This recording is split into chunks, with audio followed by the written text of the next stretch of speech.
அனைவருக்கும் வணக்கம். Welcome to cinema land. இன்றைக்கி நம்ம பார்க்க போகிற படம் ஹா பிங்-உன் டைரக்ஷனில் போன வருஷம் வெளியான டெத்ஸ் கேம் என்ற சவுத் கொரியன் ஃபேண்டசி வெப் சீரிஸின் விமர்சனத்தை தான் இன்றைக்கி நம்ம பார்க்க போகிறோம். அமேசான் பிரைம் வீடியோவில் அவைலபிளாக இருக்கும் இந்த வெப் சீரிஸில் மொத்தம் 8 எபிசோட்ஸ் இருக்குது. சவுத் கொரியன் சினிமாவை சேர்ந்த பல முன்னணி நட்சத்திரங்கள் நடிச்சிருக்கோம். இந்த வெப் சீரிஸோட கதை என்னன்னு பார்க்குறதுக்கு முன்னாடி இதுவரை என்னோடய சேனலை சப்ஸ்கிரைப் பண்ணலைன்னா சப்ஸ்கிரைப் பண்ணுங்கள். கூடவே ஆல் பட்டனையும் ப்ரெஸ் பண்ணுங்கள். சோ ஈஜி இவர் தான் இந்த படத்தோட ஹீரோ. சின்ன வயசுலேயே இவரோட அப்பா இறந்து போயிட்டாரு. அம்மா வேற ஒரு கல்யாணம் செஞ்சுக்காம கஷ்டப்பட்டு இவனை வளர்த்து காலேஜ் வர படிக்கவும் வச்சுட்டாங்க. ஹீரோவுக்கு ஒரு காதலியும் இருக்கிறா. ரைட்டராக முயற்சி செய்கிறாவ. ஓரளவு வசதியான குடும்பத்தை சேர்ந்தவ. எப்படியும் கேம்பஸ் இன்டர்வியூவில் செலக்ட் ஆகிடுவேன். டிகிரி முடிக்கிறதுக்கு முன்னாடியே கையில் வேலை இருக்கும். இனி நினச்ச மாதிரி சந்தோஷமாக வாழலாம்னு ஃபோனில் ஹீரோயின் கிட்ட பேசிக்கிட்டே போகும்போது வழியில் ஒரு ஆக்சிடென்ட்டு. அதை பார்த்து பயந்து போன ஹீரோ இன்டர்வியூவில் சொதப்ப வேலை கிடைக்கல. இங்கிருந்து தொடர்ந்து 7 வருஷம் ரொம்ப கடினமாக முயற்சி செஞ்சோம். ஹீரோவுக்கு எந்த வேலையும் கிடைக்கல. பார்ட் டைமாக பார்க்குற வேலையில் வர்ற வருமானத்தை வச்சு வீட்டு வாடகை கூட கட்ட முடியல.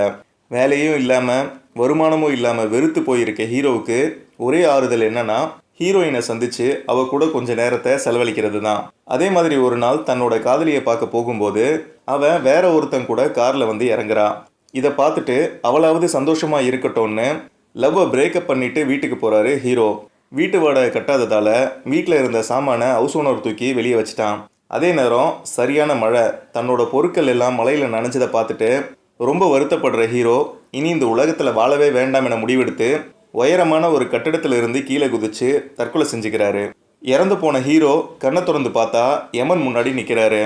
நம்ம தமிழ் சினிமாவில் வர மாதிரி இல்லாமல் ரொம்ப ஸ்டைலான ஒரு பெண் தான் இந்த படத்துடைய யமன். உன்னோட உயிர் உனக்கு ரொம்ப கேவலமாக தெரிஞ்சதால தான் நீ தற்கொலை செஞ்சுக்கிட்ட. நீ தற்கொலை செஞ்சுக்கிட்டதால எத்தனை பேர் எவ்வளோ கஷ்டப்பட்டாங்கன்னு உனக்கு தெரியாது. அதுக்கு தண்டனையாக நீ 12 முறை வேற வேற உடலில் இருந்து இறந்து வந்த பிறகு தான் உன்னோட ஆத்மாவை இறைவன்கிட்ட கொடுப்பேன்னு ஹீரோவுக்கு யமன் தண்டனை கொடுக்குறாங்க. ஹீரோவோட ஆத்மா வாழ போகிற அந்த 12 பேருமே உடனே சாக போகிறவங்க தான். ஆனால் நீ நினச்சா ஏதோ ஒரு உடலில் உன்னோட வாழ்க்கையை தொடர முடியும்னு மேலும் பல கண்டிஷன்ஸோட திரும்ப ஹீரோவை பூமிக்கு அனுப்பி வைக்கிறாங்க யமன். இதுக்கப்புறம் என்ன நடந்தது என்பது தான் டெத்ஸ் கேம் வெப்சீரிஸோட மீதி கதை. இனி இந்த வெப்சீரிஸில் எனக்கு பிடிச்ச விஷயம், பிடிச்ச சீன்ஸ் எல்லாம் என்னென்னு சொல்கிறேன். சில வெப்சீரிஸ் எல்லாம் பார்க்கும்போது ஏன்டா என் பொறுமையை சோதிக்கிறீங்கன்னு கேட்க தோணும். ஆனால் இன்னொரு தடவை பார்க்கணுன்னு நான் ஆசைப்பட்ட முதல் வெப்சீரிஸ் இது தான். ஏன்னா எல்லா ஜானர்லேயும் உள்ள ஒரு கதை இருக்குது. பொதுவான ஒரு வில்லன் வேற இருக்கான். இதில் இன்னும் ஒரு ஸ்பெஷல் என்னன்னா ஹீரோ ஏதோ ஒரு உடலில் வாழ்க்கையை தொடரணும்னா வேற யாரையும் கொலை செய்யக்கூடாது என்ற கண்டிஷன் வேற. ஹீரோ வேற ஒரு உடம்புல இருக்கும்போது அவனோட அம்மாவையும் காதலியையும் சந்திக்கிற காட்சிகளில் அழ வச்சுட்டாங்க. அட்டகாசமான ஸ்க்ரீன் பிளே. எங்கேயுமே நாம் அடுத்து இப்படி தான் ஆகும்னு ப்ரெடிக்ட் பண்ணவே முடியாது கடைசி வரைக்கும். கடைசி எபிசோட் மட்டும்தான் கொஞ்சம் ஸ்லோவாக போகுது. கிராஃபிக்ஸ் காட்சிகள் எல்லாம் அற்புதமாக இருந்தது. அடல்ட் கண்டென்ட் காட்சிகள் எதுவும் இல்லைனாலும் பிளட் வயலன்ஸ் ரொம்ப அதிகமாக இருக்குது. கிளைமேக்ஸ் நல்லா இருந்தது. அடுத்த பார்ட் வருவதற்கான வாய்ப்புகள் அதிகமாக இருக்குது. ஏன்னா கிளைமேக்ஸ் படி வில்லன் இன்னும் உயிரோடு தான் இருக்கான்.